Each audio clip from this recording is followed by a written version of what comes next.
Mo Salah failed to score at Anfield in the Premier League for the first time this year as Liverpool were left frustrated by relegation-threatened Stoke. In form, Salah, who had scored in 14 of his previous 16 games, missed a big chance early on and spent the rest of the afternoon failing to get away from marker Eric Pieters, the Dutchman successfully employing strong-arm tactics to nullify the PFA Player of the Year. Pieters was also fortunate to get away with a handball in the latter stages when Gino Wijnaldum's cross was drilled towards him. For Stoke, a battling point is nonetheless unlikely to save them from the drop.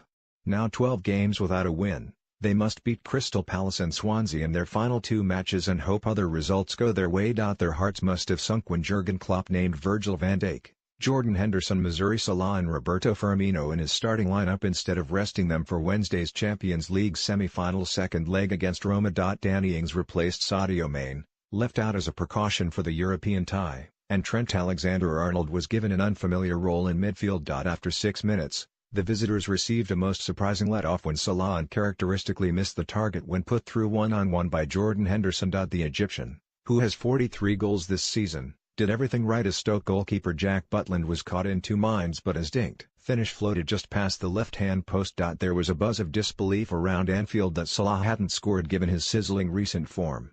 Liverpool, 4-3-3, Karius 6, Gomez 6.5, Klein 65.6, Van Dijk 7, Klavan 6, Moreno 6, Alexander-Arnold 7, Milner 65.6.5, Henderson, c. 6.5, Wijnaldum 7, Salah 6.5, Firmino 6. Substitutes not used: Mignolet, G.K., Lovren, Robertson, Solanke, Woodburn. Manager, Jurgen Klopp. Booked, Van Dijk. Stoke City, 4-4-2, Butland 5.5, Zuma 6.5, Shawcross, c. 6.5, Martins Indy 6, Sabi 52.5, Peter 7.5, Shaqiri 6.5, Allen 6.5, Day 6, Bauer 7, Crouch 6, Fletcher 65.6, Jew 5.5. Substitutes not used: Howgard, G.K., Ireland, Adam, Cameron, Campbell. Manager, Paul Lambert. Booked, Crouch, Jew. Referee,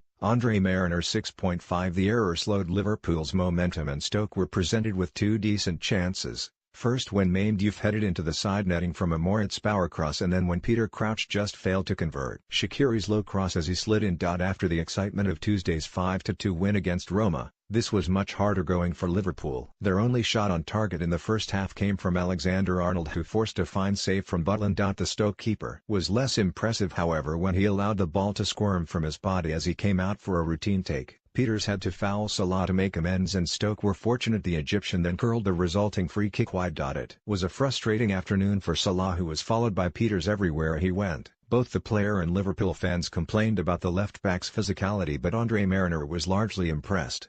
When Salah went over in the area in the second half expecting a penalty, Mr. Mariner awarded the free kick to Stoke on the basis that the winger had initiated the grappling. Ings, who had seen a goal ruled out for offside, made way for Milner midway through the second half while Stoke manager Paul Lambert underlined his ambition for 3 points by sending on winger Ramadan Sabi after centre-half Bruno Martins Indy limped off. Liverpool fans gave their former striker Peter Crouch a warm ovation as he was substituted, then booed his replacement Darren Fletcher, formerly of Manchester United. With 4 minutes left, they were howling when Wijnaldum's cross struck Pieters on the hand, with Mr. Mariner ruling it hadn't been deliberate. And there was nearly late drama at the other end when Diouf's cross shot flew to the far post where Ryan Shawcross just failed to turn it in. It meant that ultimately, Stoke couldn't pull off a first league win at Anfield since 1959 and their 10-year stay in the Premier League now looks very fragile. For Liverpool, it's on to Rome.